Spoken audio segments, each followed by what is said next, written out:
আপনারা যারা উপস্থিত হয়েছেন আপনাদের সবাইকে জানাচ্ছি আন্তরিক শুভেচ্ছা এবং মোবারকবাদ।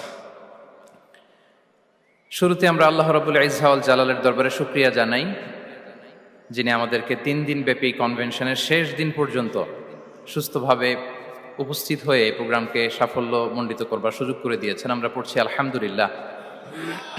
অন্তরের অন্তঃস্থল থেকে অর্গানাইজিং কমিটিকে শুভেচ্ছা জানাই এবং মিডিয়া, প্রেস, ভলান্টিয়ার্স যারা আপনারা এসেছেন সবাইকে আন্তরিক শুভেচ্ছা জানিয়ে শুরু করছি। যেই টপিকটি নিয়ে আজকের এই মুনা কনভেনশন 23rd লাস্ট সেশনে আমি আলোকপাত করতে চাই সেটি হচ্ছে the concept of risk in Islam. Risk নিয়ে আমাদের অনেকের কিছু মিসকনসেপশন আছে। আমি চাইবো এই স্বল্প সময়ে রিজিকের ব্যাপারে একটি ধারণা আপনাদেরকে দিতে, আপনাদের আইডিয়াটা যাতে ক্লিয়ার থাকে, কনসেপ্ট যাতে ক্লিয়ার থাকে। প্রিয় ভাই এবং বোনেরা, আমরা সবাই না, অনেকে মনে করি যে রিস্ক হচ্ছে যেটা আমরা খাই, এটা রিজিক, অথবা যে অর্থ আমরা উপার্জন করি এটা রিজিক। আমাদের অনেকের ধারণা। আসলে রিজিকের ব্যাপারে আমাদের ধারণাটা পূর্ণাঙ্গ নয়, এর বাইরেও অনেক কিছু আছে। রিস্কের বাংলা হচ্ছে জীবন উপকরণ, ইংরেজিতে বলে সাস্টেনেন্স বা প্রভিশন। অর্থাৎ জীবন পরিচালনায় একটা মানুষের যা যা লাগে তার সবই রিস্ক। শুধু আমরা যেটা খাই, যেটা উপার্জন করি, শুধু এতটুকুই রিস্ক নয়। এটা অনেক ওয়াইডার সেন্সে আমাদেরকে চিন্তা করতে হবে। আমরা আমাদের পুরো জীবন জুড়ে যা পাই, যা খাই, যা অর্জন করি, যেটা লাভে ধন্য হই, সবটাই রিস্ক। আমরা অনেকে যে বুঝি যেটা আমরা খাই, যেটা উপার্জন করি এটা রিস্ক, এটা যে একেবারেই রিস্ক নয় সেটা নয়, তবে এটা আংশিক সত্য, এটাও রিস্ক। অর্থ, খাদ্য, জাগতিক সম্পদ এটাও রিস্ক, কিন্তু এটা রিস্কের সর্বনিম্ন স্তর। The lower level of provision, the lower level of risk হচ্ছে এই যে খাদ্য, অর্থ, জাগতিক সম্পদ। রিজিকের সর্বনিম্ন স্তর হচ্ছে এটা। আর রিজিকের সর্বোচ্চ স্তর হচ্ছে ফিটনেস। সুবহানাল্লাহ বিহামদি। আমরা অনেকে এটাকে নেগলেক্ট করি, গুরুত্ব দেই না, কিন্তু এটাই রিজিকের সর্বোচ্চ স্তর, ফিটনেস। আপনি ফিট থাকা, অর্থাৎ ফিজিক্যাল অ্যান্ড মেন্টাল ফিটনেস, শারীরিক এবং মানসিক সুস্থতা, এটা রিজিকের সবচাইতে উচ্চতম স্তর। দ্য হায়ার স্টেজ অফ রিস্ক, প্রভিশন, সাস্টেনেন্স, ফিটনেস, সুস্বাস্থ্য, শারীরিক এবং মানসিক সুস্থতা। কারণ আমাদের স্বাস্থ্য যদি ভালো না থাকে, ফিজিক্যালি মেন্টালি যদি আমরা ফিট না হই, পৃথিবীর সব নেয়ামত আমার পায়ের সামনে হাজির করলেও আমি কিছুই উপভোগ করতে পারবো না। এজন্য এইটা সবচাইতে বড় রিস্ক। এবং রাসূলুল্লাহ সাল্লাল্লাহু আলাইহি ওয়াসাল্লাম তিনি বলেছেন যে নি'মাতান মাগবুনুন ফীহিমা কাসীরুম মিনান নাস, আস-সিহহাতু ওয়াল ফারাগ। দুটি নিয়ামত আছে যে দুটি নিয়ামতের ব্যাপারে মানুষ খুবই গাফেল, উদাসীন, গুরুত্ব দেয় না। তার মধ্যে একটা হচ্ছে আস-সিহহা, সুস্বাস্থ্য, আর একটা হচ্ছে আল ফারাগ, অবসর। আমরা যখন খুব ব্যস্ত হয়ে পড়ি, নাভিশ্বাস, সময় নাই, খুবই রাশিং, তখন বুঝি যে অবসরের কত দাম। আবার আমরা যখন ফিজিক্যালি উইক হয়ে পড়ি, অসুস্থ হয়ে যাই, তখন বুঝি সুস্বাস্থ্যের কত দাম। তো রিজিকের সর্বনিম্ন স্তর হচ্ছে, প্রিয় ভাই এবং বোনেরা, খাদ্য, টাকা পয়সা, জাগতিক সম্পদ, এগুলা। আর রিজিকের সর্বোচ্চ স্তর হচ্ছে fitness, physical and mental fitness. আর রিজিকের সর্বোত্তম স্তর হচ্ছে পুণ্যবান জীবন সঙ্গী এবং নেককার সন্তান, ফায়াস ওয়াইফ অ্যান্ড চিলড্রেন। সুবহানাল্লাহ বিহামদি। একটু খেয়াল করে দেখেন যে আমার লাইফ পার্টনার, আমার জীবন সঙ্গিনী, সে যদি আল্লাহওয়ালা হয়, সে যদি ভালো হয়, আর আমার সন্তানটা যদি আল্লাহওয়ালা হয়, আমার ঘরটাই তো জান্নাত, ঠিক কিনা? তো এটা হচ্ছে রিজিকের সর্বোত্তম স্তর। জীবন সঙ্গিনী সে যদি নেককার হয়, আল্লাহওয়ালা হয়, মুতিয়া, কানিতা সে যদি হয়, আর আমার সন্তান, আমার চিলড্রেন, সেও যদি ফায়াস হয়, তাহলে আমার ঘরটাই হচ্ছে paradise, a piece of paradise in this দুনিয়া। সুবহানাল্লাহ। আমরা আম্মাজান খাদিজাতুল কুবরা আত-তাহেরা রাদিয়াল্লাহু তাআলা আনহা, ওনার কথা জানি যে বিষ্ণু ঈসা ইসলামের স্ত্রী আমাদের আম্মাজান রাসূলুল্লাহ সাল্লাল্লাহু আলাইহি ওয়াসাল্লামকে বড্ড ভালোবাসতেন, আগলে রাখতেন সবসময়, মেন্টালি সাপোর্ট দিতেন, ফিনান্সিয়ালিও সাপোর্ট দিতেন। বিষ্ণু ঈসা ইসলামকে আম্মাজান খাদিজা এতই ভালোবাসতেন, বিষ্ণু ঈসা ইসলাম বলতেন রুজিকতু হুব্বাহা, আমি খাদিজার ভালোবাসাকে রিজিক হিসেবে পেয়েছি। সুবহানাল্লাহ। রাসূল সাল্লাল্লাহু আলাইহি ওয়াসাল্লাম এই শব্দটা ইউজ করেছেন, রিজিক, রুজিকতু হুব্বাহা। এবং তিনি দোয়া করার সময় বলতেন, আল্লাহ কিয়ামতের সে বিভীষিকাময় দিনে, যেদিন বন্ধু বন্ধুকে চিনবে না, স্বামী স্ত্রীকে চিনবে না, বাবা সন্তানকে চিনবে না, পীর সাহেব মুরিদকে চিনবে না, নেতা কর্মীকে চিনবে না, ভাই বোনকে চিনবে না, সেই কঠিন মুহূর্তে আল্লাহ আমি আমার খাদিজাকে যেন ভুলে না যাই। রুজিকতু হুব্বাহা, খাদিজার প্রতি ভালোবাসা আল্লাহ তাআলা আমার হৃদয়ে রিজিক হিসেবে দিয়েছে। তাহলে রিজিকের সর্বোত্তম স্তর হচ্ছে পুণ্যবান স্ত্রী, নেককার সন্তান। আর রিজিকের পরিপূর্ণ স্তর হচ্ছে মহান আল্লাহ তাআলার সন্তুষ্টি। রিজকের পরিপূর্ণ স্তর যেটা, সেটা হচ্ছে রিদাল্লাহ, আল্লাহ তাআলার সন্তুষ্টি। আমার আল্লাহ যদি আমার উপর সন্তুষ্ট হয়ে যায়, আমাদের আর কিছু লাগে? আর কিছু লাগবে? এটাই তো আমাদের এক্সপেকটেশন, এটাই তো আমাদের কামনা বাসনা, এটাই আমাদের ইচ্ছা যে আমার আল্লাহ আমার উপর সন্তুষ্ট হবেন। এটা হচ্ছে পরিপূর্ণ স্তর রিজিকের। এটা যে পায় তার আর কিছু লাগে না। এবং এটা মানুষ নিশ্চিত হতে পারে যখন সে দুনিয়ার জীবনকে শেষ করে আলামুল বারজাখের দিকে যেতে শুরু করে। তখন তাকে বলা হয় ইয়া আইয়াতুহান নাফসুল মুতমাইন্নাহ ইরজিই ইলা রাব্বিকি রাদিয়াতাম মারদিয়া ফাদখুলি ফি ইবাদি ওয়াদখুলি জান্নাতি। হে প্রশান্ত আত্মা, হে প্রশান্ত আত্মা, প্রবেশ করো, তোমার রবের দিকে চলে এসো, সন্তুষ্ট চিত্তে সন্তোষ ভাজন হয়ে আমার কাছে এসো, আমার জান্নাতে প্রবেশ করো। সুবহানাল্লাহি ওয়া বিহামদি। এই দুনিয়া ছেড়ে যখন আমরা যাব, তখন যদি এই অ্যানাউন্সমেন্টটা আমার জন্য দেয়া হয়, আমার আর কিছু চাওয়ার পাওয়ার আছে? প্রিয় ভাই এবং বোনেরা বলেন, এই আল্লাহর সন্তুষ্টির ঘোষণা যদি আমি এই পৃথিবী থেকে বিদায় লগ্নে পেয়ে যাই, আমাদের আর কিছু চাওয়া পাওয়ার আছে? ইয়া আইয়াতুহান নাফসুল মুতমাইন্নাহ ইরজিই ইলা রাব্বিকি রাদিয়াতাম মারদিয়া। আমরা কিছুদিন আগে আমাদের সকলের প্রিয় আল্লামা দেলোয়ার হোসেন সাঈদী রাহিমাহুল্লাহ নওয়ারাল্লাহু মারকাদাহু ওয়া জাআলাল ফিরদাউস মাসওয়াহু, ওনাকে আমরা হারিয়েছি। আমি যখন ওনার শোক বার্তা নিয়ে ফেসবুকে স্ট্যাটাস লিখি, কমেন্টে আমি এই আয়াতটা লিখেছিলাম। আমি খুঁজে পাচ্ছি না যে আমি কি দিয়ে এটার উপমা দিব, কি দিয়ে ওনার বিদায়ের উপমা আমি জানাবো। আমি খুঁজে পাচ্ছিলাম না কোনো আয়াত। তখন এই আয়াতটা লিখে আমি উপমা দিয়েছি। আল্লাহু আকবার। গোটা বিশ্বের মানুষ কেঁদেছে, গোটা বিশ্বের মানুষ গায়েবানা জানাজা পড়েছে, গোটা বিশ্বের মানুষ ওনাকে অশ্রুসিক্ত বিদায় দিয়েছে। From north to the south, from east to the west, the entire globe, মিন মাশারিকিল আরদি ইলা মাগারিবিহা, অশ্রুসিক্ত বিদায় তিনি পেয়েছেন। এটাই আল্লাহ তাআলার সন্তুষ্টির একটা জলজ্যান্ত নমুনা। জোরে বলেন ঠিক কিনা?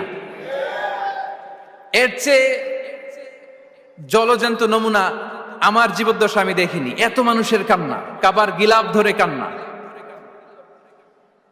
এভাবে ভালোবাসা প্রকাশ করা, এভাবে তার প্রতি তার জন্য অশ্রুসিক্ত দোয়া করা, কান্না জড়িত দোয়া, এটাই প্রমাণ করে যে আল্লাহ তাআলা ওনার উপর সন্তুষ্ট হয়ে গিয়েছেন। ওনার আর কি চাই? আমাদের আল্লাহর আর কি চাই? আর কিছুর দরকার নাই, ঠিক কিনা? এ যে পরম সৌভাগ্য, এরকম বিদায় নিতে পারা এটা পরম সৌভাগ্য। আমরা আল্লাহর জন্য দোয়া করি, আল্লাহ তাআলা সারা জীবন তিনি যেমনি কোরআনের বার্তাকে গোটা বিশ্বব্যাপী পৌঁছিয়ে দিয়েছেন, তার কবরটাকে আল্লাহ তাআলা কোরআনের নূর দিয়ে আলোকিত করে দেখ। কোরআনকে আল্লাহ তাআলা তার কবরের সাথী বানাক। কোরআনকে আল্লাহ তাআলা তার কিয়ামতের দিন, in the day of judgement, তার পক্ষে শাহাদাতকারী হিসেবে কবুল করুন। সম্মানিত ভাই এবং বোনেরা, আল্লাহ তাআলার সন্তুষ্টি পরিপূর্ণ রিজিক। এটা হচ্ছে পরিপূর্ণ, দ্য কমপ্লিট রিস্ক। তাহলে আমরা যেটা ভাবি অর্থ, আমরা যেটা ভাবি সম্পদ, এটা রিজিকের সর্বনিম্ন স্তর। সর্বোচ্চ স্তর হচ্ছে fitness, physical and mental fitness. সর্বোত্তম স্তর হচ্ছে পুণ্যবান স্ত্রী, নেককার সন্তান। আর পরিপূর্ণ স্তর হচ্ছে আল্লাহ তাআলার সন্তুষ্টি। হাদিসে সবরকে বলা হয়েছে সবচেয়ে প্রশস্ত স্তর। আর সবর, পেশেন্স, ধৈর্য। রাসূলুল্লাহ সাল্লাল্লাহু আলাইহি ওয়াসাল্লাম বলেছেন, মা রুজিকা আবদুন খায়রান লাহু ওয়ালা আওসা মিনাস সবর। সবরের চেয়ে কোনো প্রশস্ত নেয়ামত, প্রশস্ত রিজিক আল্লাহ তাআলা কোনো বান্দাকে দেয়নি। ধৈর্য। আমাদের অনেকের ধৈর্য কম। আপনাদের কি অবস্থা? ধৈর্য আছে তো? হ্যাঁ, সবার ধৈর্য আছে না? আপনাদের দেখেই বোঝা যাচ্ছে মাশাআল্লাহ, খুব ধৈর্যের সাথে আপনারা একেবারে শেষ সময় পর্যন্ত আছেন। তো এই ধৈর্যের প্র্যাকটিসটা আমাদের করতে হবে।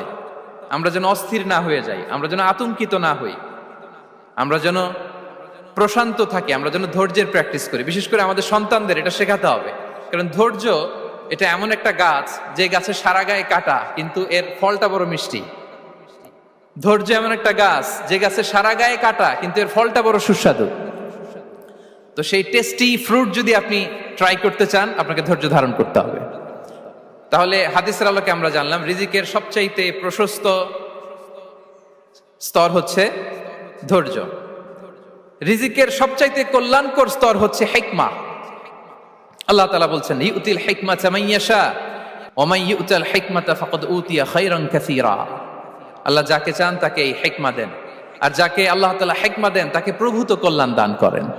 হিকমা, প্রজ্ঞা, উইজডম, নলেজ আর কমন সেন্স দুইটা যখন একসাথে হয় এটা উইজডম হয়ে রিফ্লেক্ট করে। আই রিপিট, জ্ঞান এবং আকল, নলেজ আর কমন সেন্স দুইটা যখন একসাথে হয় ওটা হয়ে যায় উইজডম বা প্রজ্ঞা। কখন কোথায় বলতে হয়, কেমন ভাবে বলতে হয়, কি করে বলতে হয়, কখন কি করতে হয়, কতটুকু করতে হয়, কোথায় যে থামতে হয়, এটা জানার নাম হচ্ছে হিকমা।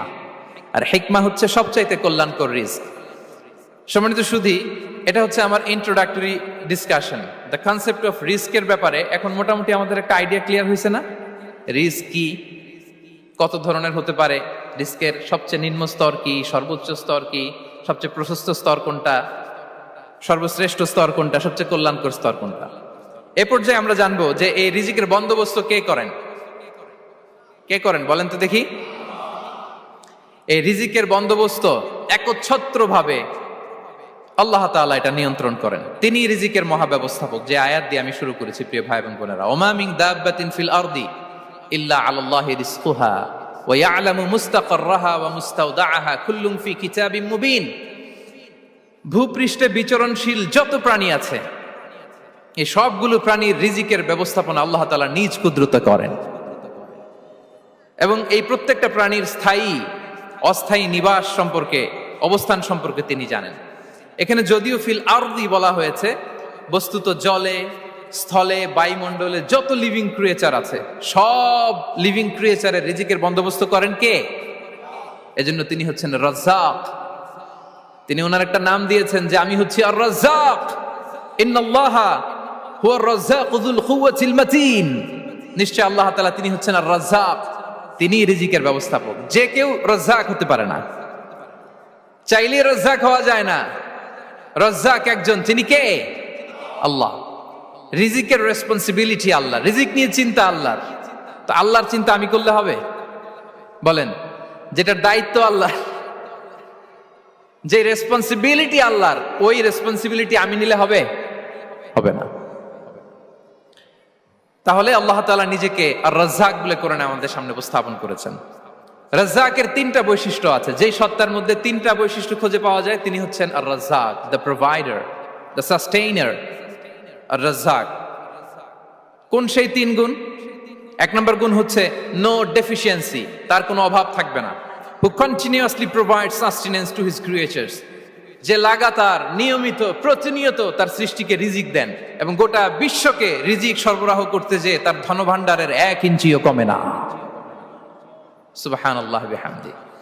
এই যে সাইয়েদনা আদম আলাইহিস সালাম থেকে শুরু করে আপ আনটিল নাও গোটা বিশ্বের সবগুলো মানুষকে, জিন জাতিকে, পক্ষীকুল, সাগরের অতল গহ্বরে দ্য ব্লু ওয়েল, নীল তিমিগুলোকে, বিশাল মাছগুলোকে, এই সব কিছুকে যে আল্লাহ তাআলা রিজিক সরবরাহ করছেন, আল্লাহর যে ধনভাণ্ডার একটু কমে আসার কথা না এতদিনে? কি বলেন? এত হাজার হাজার বছর রিজিক দেওয়ার পরেও তার ধনভাণ্ডার কমে নাই না। আল্লাহ বলে তোমাদের যার যা লাগবে, যার যা চাহিদা, যার যেটা দরকার সবও যদি দিয়ে দেয়, আমি আল্লাহর ধনভাণ্ডারের 1 ইঞ্চিও কমবে না। আর Razzak যুল কুওয়াতিল মাতিন, the provider, the sustainer. তাহলে রাজ্জাক হতে হলে ওই সত্তার তিনটা গুণ লাগে। এক হচ্ছে নো ডেফিসিয়েন্সি, তার কোনো ঘাটতি থাকতে পারবে না।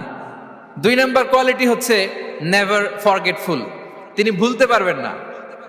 Who never forget the needs of his creation, তার সৃষ্টির কোথায় কার কখন কোনটা লাগে এটা ভুলে গেলে চলবে না। ধরেন তিনি নর্থ আমেরিকাতে, এখানে কানাডায় যারা আছে, আমেরিকাতে যারা আছে, তাদেরকে রিস্ক দিচ্ছে। ওদিকে সাউথ আমেরিকাতে, ব্রাজিলে, আর্জেন্টিনার জঙ্গলে কিছু জনগোষ্ঠী রয়ে গেছে, এদের কথা আল্লাহ ভুলে গেছে। তারা বেঁচে থাকতে পারবে? আফ্রিকার জঙ্গলে যারা আছে তাদেরকেও যে রিজিক দিতে হবে, যখন যেটা লাগে সরবরাহ করতে হবে, এটা যদি আল্লাহ ভুলে যায় তোরা বাঁচবে? বলেন। তাহলে যিনি আর রাজ্জাক, তিনি হচ্ছেন নেভার ফরগেটফুল, কখনো তার সৃষ্টির কখন কি লাগে এটা কখনো তিনি ভুলতে পারবেন না। আল্লাহ তাআলা ভুলেন না, তিনি ভুলেন না, তিনি সব খেয়াল রাখেন। যখন যার যেটা যতটুকু দরকার তখন তাকে ততটুকু যিনি দেন তার নাম হচ্ছে রাজ্জাক। রাজ্জাক হতে গেলে যেই কোয়ালিটি লাগে তার 3 নম্বর কোয়ালিটি হচ্ছে কম্প্যাশনেট। কম্প্যাশনেট, দয়ালু, অনেক বেশি দয়ালু, এত বেশি দয়ালু যে তার বিরোধিতা করলেও তাকে রিজিক দেয়া থেকে তিনি বঞ্চিত করেন না। His disobedience affects the risk but not stop the risk. আপনি যদি আল্লাহর অবাধ্য হন, আপনার রিজিকের বারাকা হয়তো কমে যাবে কিন্তু রিজিক বন্ধ হবে না। যে গোটা বিশ্বে যারা অবিশ্বাসী আছে, যারা নাস্তিক আছে, যারা আল্লাহদ্রোহী আছে, তারা কি খেয়ে পরে বেঁচে নাই? বলেন, তাদেরকে কি আল্লাহ তাআলা রিজিক দিচ্ছে না? এই তো সুবহানাল্লাহ, কম্প্যাশনেট, এত দয়ালু, তার যারা বিরোধী, তাকে যারা গালি দেয়, তাকে যারা বিশ্বাস করে না, তাকে যারা সেজদা দেয় না, তিনি তাদেরকেও খাওয়ায়, তিনি তাদেরকেও সুস্থ রাখে, তিনি তাদেরকেও হাত খুলে দান করে। আল্লাহু আকবার। আর রাজ্জাক, ইন্নাল্লাহা হুয়া রাজ্জাকু যুল কুওয়াতিল মাতিন। তাহলে এই 3টা গুণ থাকতে হবে রাজ্জাক হতে হলে: no deficiency, never forgetful, compassionate. এবং আল্লাহ তাআলা বলছেন, আম্মান হাযাল্লাযী ইয়ারযুকুকুম ইন আমসাকা রিজকাহ বাল লাজ্জু ফি উতুমি ওয়া নুফুর। সূরাতুল মুলক আল্লাহ বলেছেন যে তিনি যদি রিজক বন্ধ করে দেয় তাহলে এই রিজক তোমাদেরকে কে দিবে? আছে কেউ দেয়ার? সূরা মুলকের শেষ আয়াতে আল্লাহ বলেছেন যে তোমরা যে সুমিষ্ট পানি খেয়ে বেঁচে আছো, এটা যদি একেবারে জমিনের অতল গহ্বরে আমি নিয়ে যাই, কে এনে দিবে তোমাদেরকে পানি? কে এনে দিবে সুমিষ্ট পানি? এজন্য বিষ্ণু ঈসা ইসলাম পানি খেয়েই তিনি পড়তেন, আলহামদুলিল্লাহিল্লাযী জাআলা হাযাল মাআ আযবান ফুরাতান বিরাহমাতিহি ওয়া লাম ইয়াজআলহু মিলহান উজাজান লিযুনুবিনা। পানি খেয়েই তিনি বলতেন প্রশংসা আল্লাহর, যে আল্লাহ তার অসীম দয়ায় এই পানিকে সুমিষ্ট করেছেন, আমাদের পাপের কারণে এই পানিকে তিনি লবণাক্ত করে দেন নাই। সুবহানাল্লাহ। ইন্নাল্লাহা হুয়া রাজ্জাকু যুল কুওয়াতিল মাতিন, তিনি হচ্ছেন রাজ্জাক। এজন্য সম্মানিত ভাইরা, রিজিক নিয়ে আজকে থেকে টেনশন বন্ধ করে দিতে হবে। আমাদের কাজ হচ্ছে চেষ্টা করে যাওয়া, প্রাণান্তকর প্রচেষ্টা করা, আমাদের রোলটা আমরা প্লে করব, কিন্তু রিজিকের ফয়সালা করবে একজন, তিনি কে? ইন্নাল্লাহা হুয়া রাজ্জাকু যুল কুওয়াতিল মাতিন। এটা নিয়ে চিন্তিত হওয়ার কিছু নাই প্রিয় ভাই এবং বোনেরা। আমরা আমাদের মায়ের পেটে থাকতেই এটা ফিক্স হয়ে গিয়েছে। আমরা যখন মায়ের পেটে ছিলাম, ইন্না আহাদাকুম ইজমাউ খালকুহু ফি বাতনি উম্মিহি 40 ইয়াওমান সুম্মা ইয়াকুনু আলাকাতান মিসলা যালিক সুম্মা ইয়াকুনু মুদগাতান মিসলা যালিক। আমরা যখন মায়ের পেটে ছিলাম 40 দিনে আমরা নুতফা স্টেজে ছিলাম, 40 দিন আমরা আলাকা স্টেজে ছিলাম। আমার মায়ের জরায়ুর দেয়ালে আমি লেপ্টে ছিলাম। 40 দিন আমরা ছিলাম এ ভেরি লিটল ফ্ল্যাশ, একটা ছোট্ট গোশতের টুকরা। এরপর আল্লাহ তাআলা ফায়ুরসালু ইলাইহিল মালাক, মায়ের পেটে একজন ফেরেশতা পাঠালেন। ফায়ানফুখু ফিহির রূহ, he breathed into him the spirit, তিনি রূহের ফুৎকার দিলেন। ওয়া ইউমারু বিআরবা'i কালিমাত, 4টা জিনিস তখন লিখে দেয়া হলো। বিকাতবি রিজকিহি ওয়া আজালিহি ওয়া আমালিহি ওয়া শাকিয়ুন আও সাঈদ, তার রিজিক কি হবে লিখে দেয়া হয়েছে মায়ের পেটে যখন ছিলাম। আপনারা তো এখন চিন্তা করতেছেন, চিন্তিত, কিন্তু মায়ের পেটে থাকতে আল্লাহ তাআলা এই রিজিককে ফিক্স করে দিয়েছেন। সুবহানাল্লাহি ওয়া বিহামদি। এবং যে রিজিক আমি আমার মায়ের পেটে থাকতেই আল্লাহ তাআলা লিখে দিয়েছেন, সেই রিজিক ভোগ না করে আমি কোনোদিন মরবো না। বিষ্ণু ইসলাম আমাদেরকে জানিয়েছেন, তোমার জন্য যে রিজিকের বন্দোবস্ত, যেই অ্যালটমেন্ট আছে, সেটা ভোগ না করে, উপভোগ না করে তুমি মরবে না।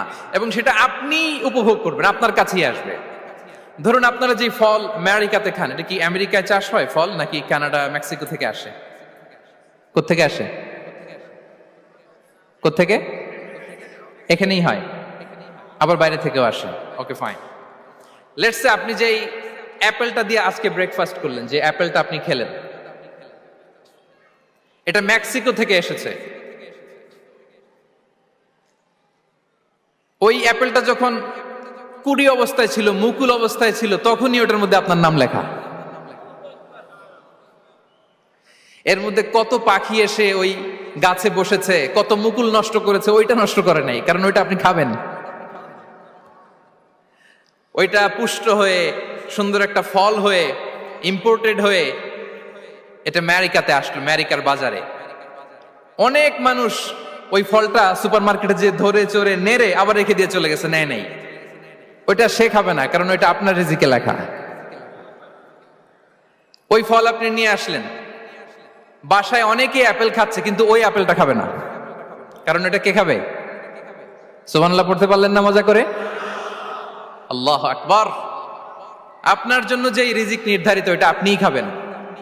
এর মধ্যে আপনি মরে যেতে পারতেন, বাসা থেকে অন্য কোথাও চলে যেতে পারতেন, কিন্তু না, মরবেনও না, অন্য কোথাও যাবেনও না ওইটা খাওয়ার আগে। This is the essence of risk, this is the essence of provision, sustenance. ইন্নাল্লাহা হুয়া রাজ্জাকু যুল কুওয়াতিল মাতিন। মায়ের পেটে থাকতে নির্ধারিত, ওই ফল কেউ টাচ করবে না up until you try it. This is risk. এই কথাটাই বিষ্ণু ঈসা ইসলাম খুব সুন্দর করে বলেছেন, লা তামুতু নাফসুন হাত্তা তাস্তাকমিলা রিজকাহা। অন্য বর্ণনায় এসেছে লা তামুতু নাফসুন হাত্তা তাস্তাউফিয়া রিজকাহা। মানুষের জন্য যে রিজিকের বরাদ্দ, সেটা উপভোগ না করে, সেটা না খেয়ে ওই মানুষ এই দুনিয়া থেকে বিদায় নিতে পারে না। তাহলে আমার রিস্ক ভোগ না করে আমি মরবো না, এবং এটা যেহেতু আপনার জন্য নির্ধারিত, এটা আপনি পাবেনই। এখন এটা কি হালাল পন্থায় আপনি পাবেন না হারাম পন্থায় পাবেন, দ্যাট ইজ ইউর ডিসিশন। আপনার রিস্ক আপনার কাছে আসবে। এটা নির্ধারিত না অনির্ধারিত বলেন তো? আমি সবার কাছ থেকে শুনবো, রিস্ক কি নির্ধারিত না অনির্ধারিত? ফিক্সড, নির্ধারিত।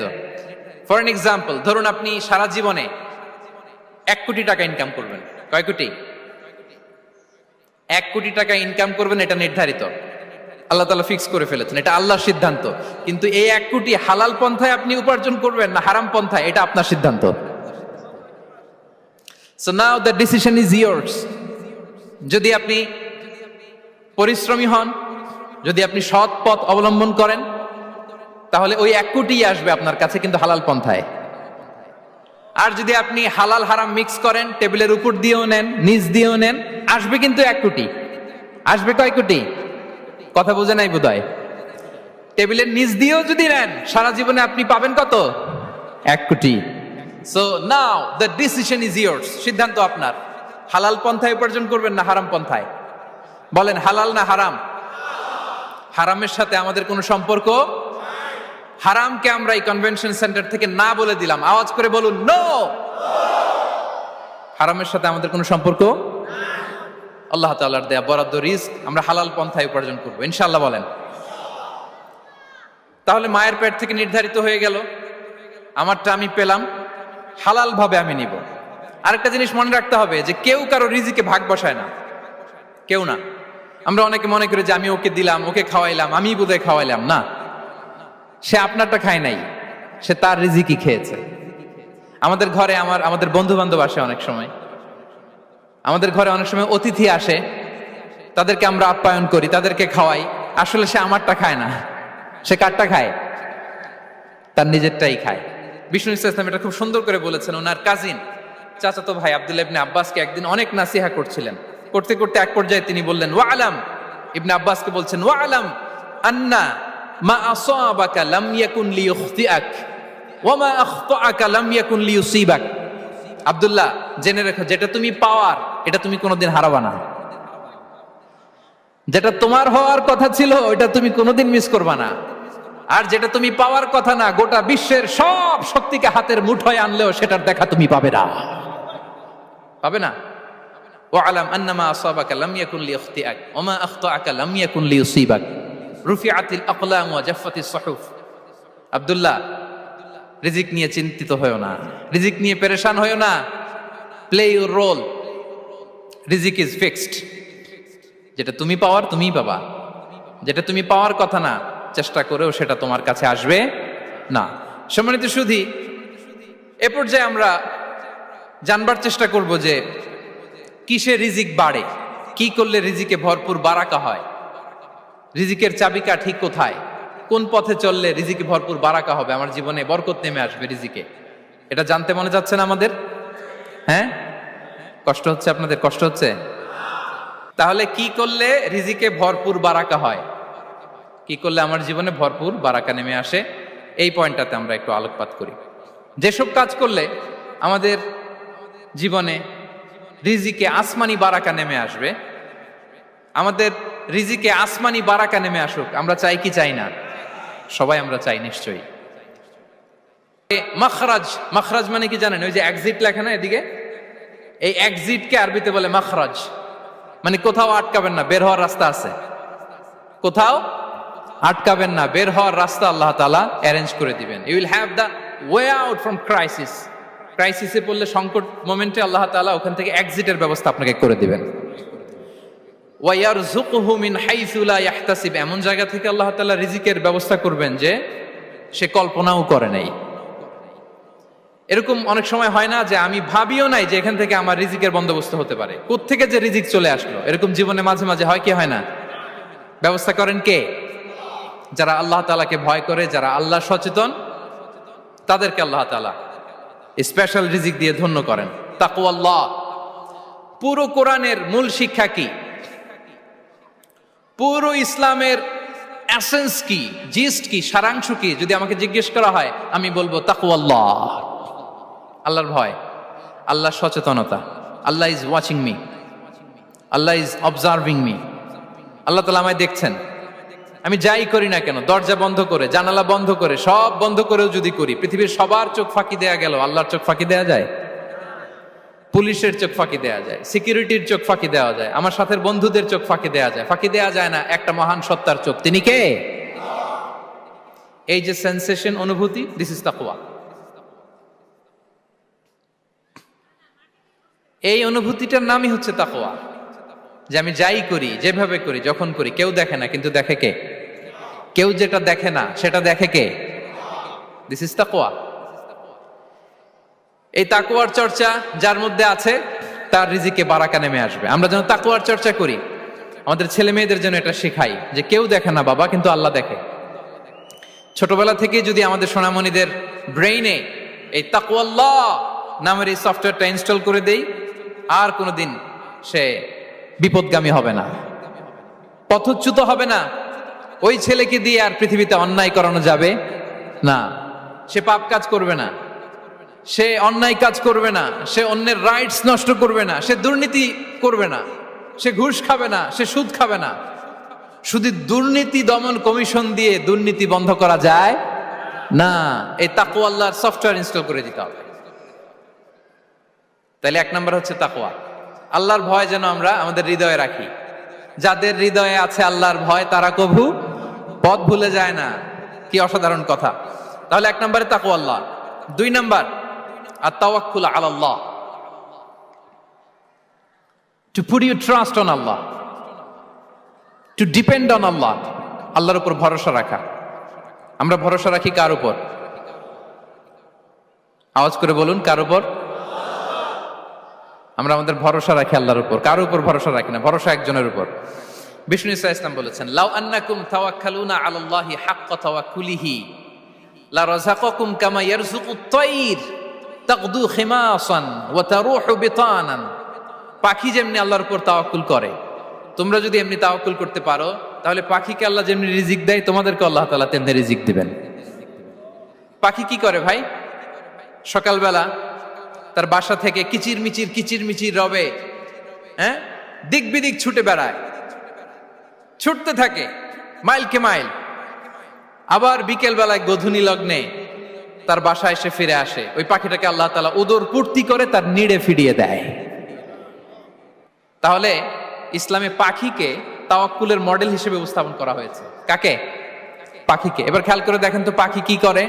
সকালবেলা ঘরে বসে বসে তাওয়াক্কুল করে নাকি? কথা কি বুঝতেছেন? পাখি তার নিড়ে বসে হাত গুটিয়ে আল্লাহর উপর তাওয়াক্কুল করে, এরকম না? এই হাদিস থেকে কি বোঝা গেল? কিভাবে করে বলতে হবে, বলেন তো একজন সাহস করে কিভাবে করে? বের হয়ে যায়, রিজিকের সন্ধানে সে বের হয়ে যায়, দিক বিদিক ছুটে বেড়ায়, বিকেল বেলা ওদর ফুর্তি করে আল্লাহ তাআলা পাখিটাকে নিড়ে ফিরিয়ে দেয়। সো পাখিকে তাওয়াক্কুল হিসেবে, তাওয়াক্কুলের মডেল হিসেবে বিষ্ণু ইসা ইসলাম সেট করলেন এজন্য যে পাখি তার রোলটা প্লে করে, তারপরে সে রিজিক পায়। এটা হচ্ছে রিজিকের এসেন্স, যে আমাদের রোলটা আমাদের প্লে করতে হবে, আমাদেরকে আমাদের চেষ্টাটুকুন করতে হবে, তারপরে আল্লাহ তাআলার উপর আমরা ভরসা করব। ইসলামে তাওয়াক্কুল is always at the second stage. The first stage is your role, your effort, your precaution, তারপরে হচ্ছে তাওয়াক্কুল। তাহলে বলেন, ইসলামে আগে তাওয়াক্কুল না পরে তাওয়াক্কুল? পরে। ইকিলহা সুম্মা তাওয়াক্কাল আলাল্লাহ। এক সাহাবী বলেন, ইয়া রাসূলুল্লাহ, আমার ওটের রশিটা গাছে বেঁধে তারপরে তাওয়াক্কুল করব না ছেড়ে দিয়ে তাওয়াক্কুল করব? বিষ্ণু ইসলাম বললেন, ইকিলহা সুম্মা তাওয়াক্কাল আলাল্লাহ। আগে গাছের মধ্যে রশি দিয়ে টাইট করে বাঁধো, তারপরে তাওয়াক্কুল করো। সুবহানাল্লাহি বিহামদি। তাহলে এইরকম তাওয়াক্কুল যদি করা যায় পাখির মতো, আপনার রিজিকের কোনো অভাব হবে না। কিন্তু আমাদের সমস্যা যেটা, প্রিয় ভাই এবং বোনেরা, আমরা আমাদের অলসতা, অপারগতা, আমাদের কি বলবো হীনমন্যতা, আমাদের কর্মহীনতাকে তাওয়াক্কুল বানিয়ে নিয়েছি। বুঝতে পেরেছেন? আমরা আমাদের অলসতাকে বানিয়েছি কি? তাওয়াক্কুল। আমাদের কর্মহীনতাকে বানিয়েছি কি? তাওয়াক্কুল। আমরা কি করি? আমরা বলি আল্লাহর উপর ভরসা করলাম, নিজে কিছু না করে। কি বলে আমাদের বাংলা একটা কথা বলে, যা করে আল্লাহ। নিজের কোনো রোল প্লে নাই, নিজের কোনো প্রিকশন নাই, কোনো প্ল্যানিং নাই, কোনো পলিসি নাই, কোনো স্ট্র্যাটেজি নাই, বলে আল্লাহর উপর ভরসা করলাম, যা করে আল্লাহ। এরকম বলে না? এই যে যা করে আল্লাহ বলে যে তাওয়াক্কুল করলেন, এটা বিষ্ণু ইসা ইসলামের শিখানো পন্থায় তাওয়াক্কুল হয়েছে? কথা বলেন, হয়েছে?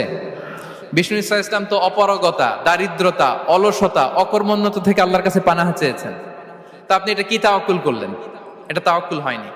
তাওয়াক্কুলের একটা সুন্দর পিকচার আমি আপনাদের সামনে এখন উপস্থাপন করব, আপনারা যদি একটু মনোযোগী হন। মনোযোগ আছে তো সবার? তাওয়াক্কুল কিভাবে করতে হয় আমরা একটু বিষ্ণু ইসা ইসলামের বায়োগ্রাফি থেকে দেখি। রাসূল সাল্লাল্লাহু আলাইহি ইসলামের হিজরতের ঘটনাটা আমি 1 মিনিটে একটু আপনাদেরকে সংক্ষেপে শোনাই, যে তাওয়াক্কুল কিভাবে তিনি করেন। ইসলামে তাওয়াক্কুল হচ্ছে কর্ম শেষে ফলাফলের জন্য আল্লাহর উপর নির্ভর করা। কারণ আমি কাজ করলাম, ফলাফল পজিটিভও হইতে পারে, নেগেটিভও হইতে পারে, ওটা নির্ধারণ করবে কে? ফয়সালা দেয় কে? তাহলে আমরা দেখি যে বিষ্ণু ইসা ইসলাম তিনি কিভাবে তাওয়াক্কুল করেছেন। যেদিন তিনি হিজরত করবেন, রাসূল সাল্লাল্লাহু আলাইহি ওয়াসাল্লামকে অনুমতি দেয়া হলো, সেদিন হিজরতের অনুমতি যে তিনি পেয়েছেন, মাইগ্রেশনের অনুমতি যে তিনি পেয়েছেন, এটা জানানোর জন্য তিনি আবু বকরের ঘরে চলে গেলেন দুপুরবেলা। কখন? প্রশ্নের উত্তর দিতে হবে, কখন? ফি ওয়াক্তি যাহিরা, দুপুরে। রাসূল সাল্লাল্লাহু আলাইহি ওয়াসাল্লাম দুপুরে বেরোতেন না। শুধু রাসূল সাল্লাল্লাহু আলাইহি ওয়াসাল্লামই না, আরবের লোকেরা দুপুরে বের হতো না, কারণ ওইটাকে বলা হতো ওয়াক্তুল কাইলুলা। আমরা পাওয়ার ন্যাপ নেই না, এই পাওয়ার ন্যাপের টাইম ছিল তখন। বাইরে প্রচন্ড রোদ, কেউ বেরোতো না, বিষ্ণু ইসা ইসলাম বেরোতেন না। দেখেন, বিষ্ণু ইসা ইসলাম ওনার চিরাচরিত অভ্যাসকে, হ্যাবিটকে ব্রেক করে দুপুরে বেরোলেন। বিষ্ণু ইসা ইসলাম কখনো মাস্ক পরতেন না, মানে মুখ ঢেকে চলতেন না, সবসময় মুখ খোলা। ওই দিন তিনি মাস্ক পরে বেরোলেন। মুতাকান্নিআন, খারাজা মুতাকান্নিআন, মানে রুমাল দিয়ে মুখটাকে ঢেকে বেরোলেন। দুপুরবেলা বেরোলেন, মানুষের চোখের সামনে যেন তিনি না পড়েন। দুপুরে বেরোলেন, মুখ ঢেকে বেরোলেন। আবু বকর রাদিয়াল্লাহু তাআলা আনহুর ঘরে যেয়ে বললেন, উযিনা লি বিল খুরুজ। আবু বকর, অনুমতি দেয়া হয়েছে, ঘরে কারা কারা আছে একটা কথা বলবো, সবাইকে বের করে দাও। আখরিজ মান ফিল বাইত।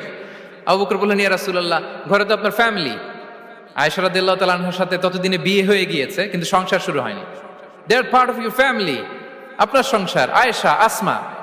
তখন তিনি আশা ফিরে পেলেন, বললেন, ঠিক আছে, তাহলে শোনো, উযিনা লি বিল খুরুজ, অনুমতি দেয়া হয়েছে, আমি থাকবো সাথে? রাসূল সাল্লাল্লাহু আলাইহি ওয়াসাল্লাম বললেন, হ্যাঁ, তুমি থাকবে। ওই দিন রাতে ওনারা বের হলেন। মক্কা থেকে মদিনা একদিকে, উনি বেরোলেন আরেক দিকে।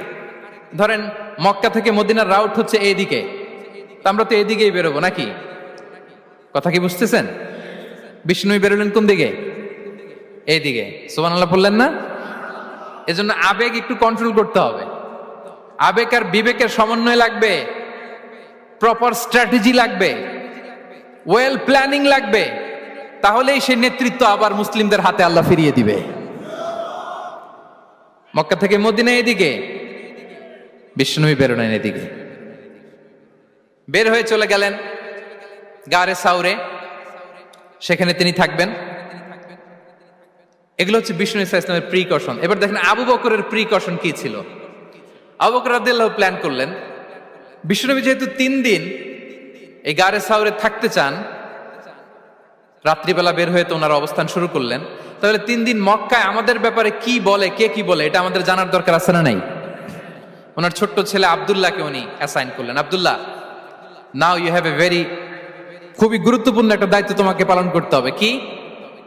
তুমি সকালবেলা মক্কার বাজারে যে এই দোকানে যাবা, ওই দোকানে যাবা, ওই দোকানে যাবা, দেখবা যে মক্কার কুরাইশরা কে কি বলে, কারণ তারা তো আমাদেরকে খুঁজবে, তন্ন তন্ন করে খুঁজবে। তারা কে কি বলে এই তথ্যটা এসে আব্দুল্লাহ তুমি আমাদেরকে দিয়ে দিবে। সুবহানাল্লাহ।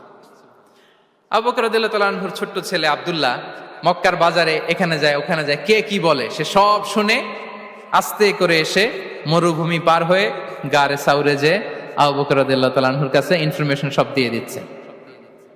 কিন্তু দেখেন, যেই মুহূর্তে আব্দুল্লাহ তথ্য নিয়ে মক্কা থেকে গারে সাউরে আসে, আব্দুল্লাহ যখন হেঁটে হেঁটে আসে, মরুভূমির বালুর মধ্যে তার ফুটপ্রিন্ট পড়ে যায় না? কথা বলেন না কেন? পড়ে যায় না? তা আবু জাহেল, উতবা সাইবার তো বেশি কষ্ট করা লাগে না, তারা খুঁজতে খুঁজতে যখন আব্দুল্লাহর ফুটপ্রিন্ট পেয়ে যায়, ছোট্ট বাচ্চার ফুটপ্রিন্ট, এটা ফলো করলেই তো আবু বকর আর মোহাম্মদ, ঠিক কিনা? সুবহানাল্লাহ। আবু বকর রাদিয়াল্লাহু তাআলা আনহুর প্ল্যানিং দেখেন, তিনি যেমনি ছোট্ট আব্দুল্লাহকে ইনফরমেশন গ্যাদার করার জন্য সেট করলেন, তিনি উনার একটা রাখালকে সেট করলেন, তার নাম হচ্ছে আমির ইবনে ফুহায়রা। আমির ইবনে ফুহায়রাকে তিনি অ্যাসাইন করে বললেন, আমির, আব্দুল্লাহ যখন সকালবেলা আমাদেরকে ইনফরমেশন দিয়ে চলে যাবে, তুমি আমার ছাগলগুলোকে এনে মরুভূমির এই জায়গায় একটু চালাবা, তাহলে ওইখানে আর আব্দুল্লাহর ছোট্ট বাচ্চার ফুটপ্রিন্ট থাকবে না, ওখানে আমার ছাগলগুলোর ফুটপ্রিন্ট থাকবে। সুবহানাল্লাহ। এত আস্তে বললে হবে? আল্লাহু আকবার, আল্লাহু আকবার, আল্লাহু আকবার। কি প্রিকশন নিয়েছেন ওনারা বিশ্বনবী সাল্লাল্লাহু আলাইহি ইসলামকে সেফটি দেওয়ার জন্য। আমের, আব্দুল্লাহ চলে যাবে, তোমার ডিউটি শুরু, আব্দুল্লাহর একটা ফুটপ্রিন্টও যেন না থাকে, ওখানে ছাগল চড়াবা। শুধু তাই নয়,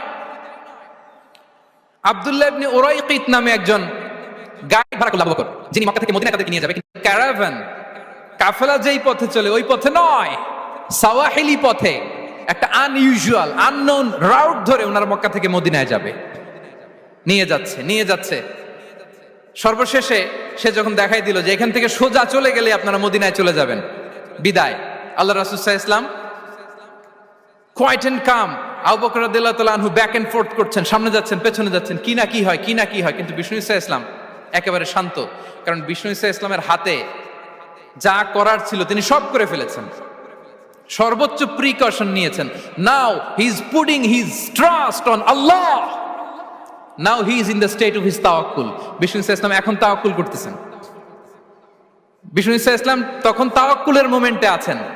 আপনি এবার এই হিজরতের ঘটনাকে অ্যানালাইসিস করেন, আবু বকর রাদিয়াল্লাহু তাআলা আনহু তিনি কতটা প্রিকশন নিলেন, বিশ্বনবী সাল্লাল্লাহু আলাইহি ওয়াসাল্লাম কতটা প্রিকশন নিলেন।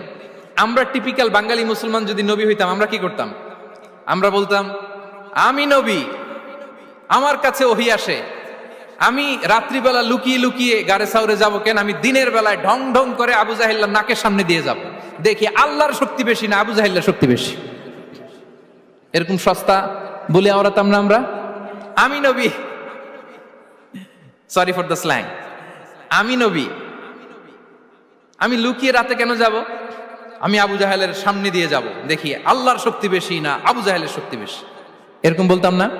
কিন্তু বিষ্ণু ঈসা ইসলাম কেমনটা করেছেন? না, দুপুরে বেরোন না, ওই দিন দুপুরে বেরোলেন, মাস্ক পরেন না, মাস্ক পরে বেরোলেন, সংবাদ দেওয়ার সময় সাবধানতা অবলম্বন করলেন। আবু বকর রাদিয়াল্লাহু তাআলা আনহু ছোট্ট বাচ্চা আব্দুল্লাহকে অ্যাসাইন করলেন, আমির ইবনে ফুহাইরাকে অ্যাসাইন করলেন, আব্দুল্লাহ ইবনে উরাইকিতকে অ্যাসাইন করলেন। সবকিছু যখন শেষ, এবার তারা মদিনা অভিমুখে রওনা হলেন, মুতাওয়াক্কিলানা আলাল্লাহিল মুস্তাআন, আল্লাহর উপর তাওয়াক্কুল করে। This is the true essence of তাওয়াক্কুল, ডিয়ার ব্রাদার্স এন্ড সিস্টার্স। এটা হচ্ছে তাওয়াক্কুল। তো তাওয়াক্কুল যদি করতে হয় বিষ্ণু ইসলামের মতো করতে হবে। তাওয়াক্কুল always at the second stage ইসলামে, আগে আপনার রোল। আগে first you have to play your role, তারপর আপনি আল্লাহর উপর তাওয়াক্কুল করবেন। তাহলে কোনো কাজ না করে হাত গুটিয়ে আর বসে থাকবেন, আর কোনোদিন কাজ না করে বলবেন আল্লাহ ভরসা, তাহলে এটা তাওয়াক্কুল হবে? বিশ্বনবী বলেন, লাউ আন্নাকুম তাওয়াক্কালুনা আলাল্লাহি হাক্কা তাওয়াক্কুলিহি লা রাযাকাকুম কামা ইয়ারযুকুত তাইর তাগদু খিমাসান ওয়া তারুহু বিতানান। যদি পাখির মতো তাওয়াক্কুল করো, পাখিরে যেমনি খাওয়ায় আল্লাহ তোমাদেরও খাওয়াবে। সুবহানাল্লাহি বিহামদিহি। তাহলে তাকওয়া আল্লাহর পরে 2 নম্বরে পেলাম আত-তাওয়াক্কুল আলাল্লাহ। আমরা যদি আল্লাহর উপর তাওয়াক্কুল করতে পারি, আমাদের রিজিকে আসমানি বারাকা নেমে আসবে। 3 নাম্বার, অন টাইমে সালাত আদায় করা। যারা অন টাইমে সালাত আদায় করে, সালাত কায়েম করে, তাদের রিজিকের কোনো টেনশন নাই। বিশ্বাস হয় নাকি একটু সন্দেহ লাগে? সন্দেহ লাগে কারো? যারা অন টাইমে সালাত আদায় করে তাদের কখনো রিজিকের কোনো ঘাটতি হবে না। আল্লাহ তাআলা বলছেন, ওয়া'মুর আহলাকা বিস-সালাতি ওয়াসতাবির আলাইহা লা নাসআলুকা রিজকা নাহনু নারযুকুক ওয়াল আকিবাতু লিত-তাকওয়া। নবী হে, আপনি আপনার ফ্যামিলি মেম্বারসদেরকে সালাতের ব্যাপারে আদেশ করুন, আপনি নিজেও সালাত আদায়ে অবিচল থাকুন। আমি তো আপনার কাছে রিজিক চাই নাই, আমি আল্লাহ রিজিক দেই, আমি তো রাজ্জাক। তার মানে সালাত যে আদায় করে তার রিজিকের কোনো টেনশন আর থাকে না। 3 নম্বরে গেল সালাত। 4 নম্বরে হচ্ছে ইস্তিগফার। বেশি বেশি ইস্তিগফার পড়া। কি পড়া? বেশি বেশি কি পড়া? ইস্তিগফার পড়া। আস্তাগফিরুল্লাহ, আস্তাগফিরুল্লাহ, আস্তাগফিরুল্লাহ। হাঁটছি, চলছি, ড্রাইভিং করছি, বাস স্টেশনে অপেক্ষা করছি, ফিলিং স্টেশনে ফুয়েল নিচ্ছি, পড়বো আস্তাগফিরুল্লাহ। কি পড়বো? আস্তাগফিরুল্লাহ। যারা সব সময় আস্তাগফিরুল্লাহ পড়ে তাদের রিজিকের কোনো টেনশন হয় না, রিজিক নিয়ে তাদের আর কোনো চিন্তা থাকে না। আল্লাহ নবী নূহ আলাইহিস সালাম, যিনি ওনার জাতিগোষ্ঠীকে বলেছিলেন, ফাকুলতু আস্তাগফিরু রাব্বাকুম ইন্নাহু কানা গাফফারা, তোমরা বেশি বেশি ইস্তিগফার পড়ো, তিনি ক্ষমাশীল। ইস্তিগফার পড়লে কি হবে? ইউরসিলিস সামাআ আলাইকুম মিদরারা, রহমতের বৃষ্টি বর্ষণ হবে, তোমাদের জমিগুলো উর্বর হবে। ওয়া ইউমদিদুকুম বিআমওয়ালি ওয়া বানিন, আল্লাহ তাআলা তোমাদেরকে সম্পদে বারাকা দিবেন, সন্তানে বারাকা দিবেন। ওয়া ইয়াজআল লাকুম জান্নাতিন ওয়া ইয়াজআল লাকুম আনহারা, তোমাদের ফসল ক্ষেতগুলো সবুজ শ্যামল হয়ে ভরপুর হবে, তোমাদের রিজিকে বারাকা নেমে আসবে। তাহলে আমরা যেন বেশি বেশি ইস্তিগফার করি। বিষ্ণু ইসা ইসলাম বলেছেন, মান লাযামাল ইস্তিগফার জাআলাল্লাহু লাকুম মিন কুল্লি দিকিন মাখরাজা ওয়া মিন কুল্লি হাম্মিন ফারাজা ওয়া ইয়ারযুকহু মিন হাইসু লা ইয়াহতাসিব। যে সব সময় ইস্তিগফার পড়ে তার কোনো টেনশন থাকে না, তার জীবনে দুশ্চিন্তা আসে না, আর এমন জায়গা থেকে আল্লাহ রিজিকের বন্দোবস্ত করে যেটা সে কল্পনাও করে নাই। সুবহানাল্লাহ বিহামদিহি। আমরা যেন বেশি বেশি ইস্তিগফার করি। আস্তাগফিরুল্লাহ, এটা হচ্ছে ভেরি শর্ট ফর্ম অফ ইস্তিগফার। অথবা পড়তে পারেন আস্তাগফিরুল্লাহাল্লাযী লা ইলাহা ইল্লা হুয়াল হাইয়ুল কাইয়্যুম ওয়া আতুবু ইলাইহি। সাইয়্যিদুল ইস্তিগফার মুখস্থ আছে না আমাদের? এটা যেন বেশি বেশি পড়ি। ইয়াকিনের সাথে যে সাইয়্যিদুল ইস্তিগফার পড়বে, যেই দিন পড়বে ওই দিন যদি মৃত্যু হয় সে জান্নাতি। কোন রাতে মুকিনান বিহি, ইয়াকিনের সাথে যদি সাইয়্যিদুল ইস্তিগফারকে রিসাইট করে, ওই রাতে যদি সে মৃত্যুবরণ করে, বিষ্ণু বলেন সে জান্নাতি। তাহলে প্রিয় ভাই এবং বোনেরা, আমরা যেন ইস্তিগফার করি। তারপরে কয়টা গেল? 1 2 3 4 5 নম্বরে হচ্ছে সিলাতুর রাহিম, আত্মীয়তার বন্ধনকে মজবুত করা। যারা আত্মীয়তার সম্পর্ককে মজবুত করে তাদের জীবনে রিজিকের কোনো টেনশন নাই, রিজিকে ভরপুর বারাকা নেমে আসে। রাসূল সাল্লাল্লাহু আলাইহি ওয়াসাল্লাম বলেন, মান সাররাহু আইয়ুবসাতা লাহু ফি রিজকিহি ওয়া ইউনসা লাহু ফি আসারিহি ফালিয়াসিল রাহিমা। যে চায় তার রিজিকে বরকত হোক, যে চায় তার হায়াতে বরকত হোক, সেজন্য আত্মীয়তার বন্ধনকে মজবুত রাখে। আমরা যেন আমাদের আত্মীয়তার সম্পর্ককে বজায় রাখি। এটা আল্লাহর আরশে লেগে থাকে আর বলে যে আমাকে মিলায় আল্লাহ তারে মিলায়, যে আমাকে ছিন্ন করে আল্লাহ তাআলা তার সাথে সম্পর্ক ছিন্ন করে। বিষ্ণু বলেন, লা ইয়াদখুলুল জান্নাতা খাতি', আত্মীয়তার সম্পর্ক যে ছিন্ন করেছে সে কশিন কালে আল্লাহর জান্নাতে প্রবেশ করার এন্ট্রি পাবে না। আমরা যেন আত্মীয়তার সম্পর্ক বজায় রাখি। 6 নাম্বার, কাসরাতুস সাদাকা, দান করলে রিজিকে বারাকা আসে। আল্লাহ তাআলা বলেন, ওয়ামা আনফাকতুম মিন শাইইন ফাহুয়া ইউখলিফুহু ওয়া হুয়া খায়রুর রাযিকিন। যে দান করে, দান করলে যে ঘাটতি হয় আল্লাহ তাআলা এই ঘাটতিটাকে রিপ্লেস করে দেয়, রিপ্লেস করে দেয়। বিষ্ণু ইসা ইসলাম বলেছেন, মা নাকাসা মালু আবদিন মিন সাদাকা, চ্যারিটি করলে, দান করলে আল্লাহ তার সম্পদ কখনো কমায় না। প্রতিদিন সকালবেলা 2জন ফেরেশতা নেমে বলতে থাকে, আল্লাহুম্মা আ'তি মুনফিকান খালাফা, আল্লাহুম্মা আ'তি মুমসিকান তালাফা। ফেরেশতা 2জন বলে, আল্লাহ যে দান করলো দানের কারণে যে ঘাটতিটা হলো এটা তুমি মেক আপ করে দাও, এটা তোমার পক্ষ থেকে বারাকা দিয়ে রিপ্লেস করে দাও। আর যে ধরে রাখলো, কৃপণতা করলো, ওর সম্পদকে আল্লাহ তুমি ধ্বংস করে দাও। ওয়াল-ইয়াযু বিল্লাহ। আমরা যেন দান করি। এরপরে বিষ্ণু ঈসা ইসলাম বলেছেন, বেশি বেশি হজ উমরা করলে, বেশি বেশি যদি কারো সাধ্য থাকে, ফিনান্সিয়াল ক্যাপাসিটি থাকে, বেশি বেশি হজ উমরা করলে তার রিজিকে বারাকা নেমে আসে। সব শেষে হচ্ছে দোয়া করা, রিজিক বৃদ্ধির কি করা? দোয়া করা। বিষ্ণু ঈসা ইসলাম নিজেও দোয়া করতেন। উম্মে সালামা রাদিয়াল্লাহু তাআলা আনহা, আমাদের আম্মা জান, তিনি বর্ণনা করেন, রাসূল সাল্লাল্লাহু আলাইহি ওয়াসাল্লাম ফজরের সালাতের পরে সালাম ফিরিয়ে তিনি পড়তেন, আল্লাহুম্মা ইন্নী আসআলুকা ইলমান নাফিআ ওয়া রিজকান তাইয়্যিবা ওয়া আমালান মুতাকাব্বালা। আই রিপিট, আল্লাহুম্মা ইন্নী আসআলুকা ইলমান নাফিআ ওয়া রিজকান তাইয়্যিবা ওয়া আমালান মুতাকাব্বালা। প্রত্যেকদিন ফজরের সালাতের পরেই বিষ্ণু ঈসা ইসলাম এই দোয়াটা পড়তেন, আল্লাহ তোমার কাছে আমি উপকারী জ্ঞান চাই, আল্লাহ তোমার কাছে আমি পবিত্র রিজিক চাই, আল্লাহ তোমার কাছে আমি কবুলযোগ্য আমল চাই, আমার আমলগুলো যেন কবুল হয়। এই দোয়াটা করতেন। এই দোয়াটা পড়বেন তো সবাই।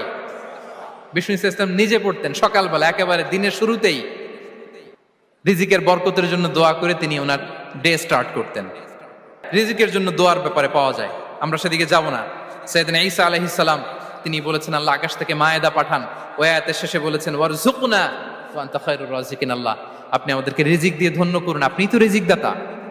আল্লাহ নবী ইব্রাহিম আলাইহিস সালাম তিনি দোয়া করেছেন, রব্বি জাআল হাযা বালাদান আমিনা ওয়ারযুক আহলাহু মিনাস সামারাত, আল্লাহ এই জনপদকে, মক্কাকে আপনি পবিত্র নগরী, এই নগরীকে আপনি নিরাপদ নগরী করুন, আর এই নগরীর অধিবাসীদেরকে আপনি ফলমূল দিয়ে রিজিক দান করুন। তাহলে নবীরা তারা স্বয়ং রিজিকের দোয়া করেছেন। আমরা যেন রিজিক প্রাপ্তির জন্য, রিজিকে বারাকার জন্য আল্লাহ তাআলার কাছে দোয়া করি। আরবরা একটা চমৎকার কথা বলে, আর রিজকু লিমান সাআ লাইসা লিমান দাআ ফাকাত, মানে রিজিক শুধু যারা দোয়া করে তাদের জন্য নয়, দোয়ার সাথে সাথে যারা চেষ্টা করে তাদের জন্য। সুবহানাল্লাহ পড়েন। দোয়ার সাথে দাওয়ার দরকার আছে না নাই? তাওয়াক্কুলের পয়েন্টে আমরা বলেছি যে আমাদের সর্বোচ্চ চেষ্টাটুকুন করব। তাওয়াক্কুল মানে হচ্ছে কোনো কাজের প্ল্যান করা, ওই প্ল্যান বাস্তবায়নের জন্য যা যা দরকার হাজির করা, এরপরে প্রাণান্তকর প্রচেষ্টার জন্য ঝাঁপিয়ে পড়া, এরপরে কর্মশেষে ফলাফলের জন্য কার উপর নির্ভর করা? আল্লাহর উপর নির্ভর করা। সো আমাদের রোলটা যেন আমরা প্লে করি।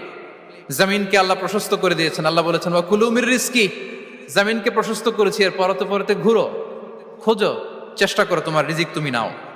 ইসলাম আমাদেরকে কর্মমুখী হতে শেখায়। আমি আমার বিভিন্ন আলোচনায় বলি যে ইসলাম কতটা কর্মমুখী ধর্ম। একটা ছোট্ট হাদিস দিয়ে শেষ করি। রাসূল সাল্লাল্লাহু আলাইহি ওয়াসাল্লাম বলেছেন, ইন কামাতিস সাআতু ওয়া ফি ইয়াদি আহাদিকুম ফাসিলা। রাসূল সাল্লাল্লাহু আলাইহি ওয়াসাল্লাম বলেন যে যদি কেউ দেখে কিয়ামত শুরু হয়ে গিয়েছে আর তার হাতে একটা চারা গাছ, কি গাছ? আর ওদিকে কি শুরু হয়েছে? বিষ্ণু ঈসা ইসলাম বলেন যদি তার সুযোগ থাকে কিয়ামত শুরু হওয়ার আগেই যেন চারা গাছটা সে রোপণ করে দেয়। তার মানে থামার জন্য এই পৃথিবীতে আমরা আসি নাই। আমরা পৃথিবীতে এসেছি এই পৃথিবীকে আবাদ করার জন্য, এই পৃথিবীটা লিড করার জন্য। এই পৃথিবীতে শুধু সামনের ছোটার জন্য মুসলমানদের আগমন হয়েছে। চিল্লায় বলেন ঠিক কিনা? কতটা কর্মমুখী হতে শেখায়। এইদিকে কিয়ামত, এইদিকে চারা গাছ, যদি সুযোগ পাও এটা রোপণ করে দাও। আপনারা মারিয়াম আলাইহিস সালাম পাশ দিয়ে বয়ে যাচ্ছে স্রোতস্বিনী ঝর্ণাধারা, আর এদিকে খেজুর গাছ। একটা খেজুর গাছের পাশে হেলান দিয়ে তিনি ক্লান্ত, শ্রান্ত, পরিশ্রান্ত মারিয়াম আলাইহিস সালাম, এবং প্রচন্ড ক্ষুধার্ত। কোত্থেকে খাবার পাবেন? আল্লাহ তাআলা বললেন ওয়া হুজ্জি ইলাইকি বিজিযইন নাখলাতি তুসাকিত আলাইকি রুতাবান জানিয়া। মারিয়াম একটু কষ্ট করো, এই যে তোমার পাশে খেজুর গাছ, খেজুর গাছের ডাল ধরে টান দাও, দেখবে সুমিষ্ট খেজুর টপ টপ করে নিচে পড়বে। আচ্ছা, আল্লাহ তাআলা চাইলে এমনি অটোমেটিক্যালি খেজুরগুলো নিচে ফেলতে পারতেন না? আওয়াজ করে বলেন পারতেন কিনা? না, এটা সুন্নাতুল্লাহি ফিল আরদের বিরোধী। আল্লাহ তাআলা চেয়েছেন মারিয়াম একটু করুক, এরপরে বাকিটা আমি করি। সুবহানাল্লাহ বলবেন না? ওয়া হুজ্জি, মারিয়াম এতটুকু করো, ওয়া হুজ্জি খেজুর গাছের ডাল ধরে একটু টান দাও, তুসাকিত আলাইকি রুতাবান জানিয়া, টসটসে খেজুর পড়বে। তাহলে ইসলাম আমাদেরকে কর্মমুখী হতে শেখায়। মুসা আলাইহিস সালাম লোহিত সাগরের সামনে চাইলে আল্লাহ তাআলা রাস্তা বানিয়ে দিতে পারতেন। আল্লাহ কি বললেন? হ্যাঁ, ওই আঘাতটা আমাদের করতে হবে, আঘাত আমাদেরকে করতে হবে, ওই শ্রম আমাদেরকে দিতে হবে, তারপরে আল্লাহ তাআলার সাহায্য আমাদের জন্য বরাদ্দ থাকবে, ঠিক কিনা?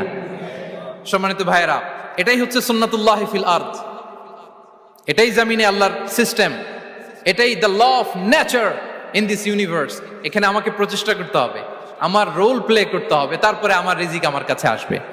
তাই আমরা যেন কায়মনোবাক্যে রিজিকের বারাকার জন্য আল্লাহ তাআলার কাছে দোয়া করার পাশাপাশি আমাদের রোলটা যেন আমরা প্লে করি, আমাদের রোলটা যেন আমরা প্লে করি, তাহলে আমাদের রিজিকে বারাকা নেমে আসবে। কারণ তিনি যখন বারাকা দিবে ওটা নিয়ে কুলানো যাবে না, এটা বিশ্বাস হয়?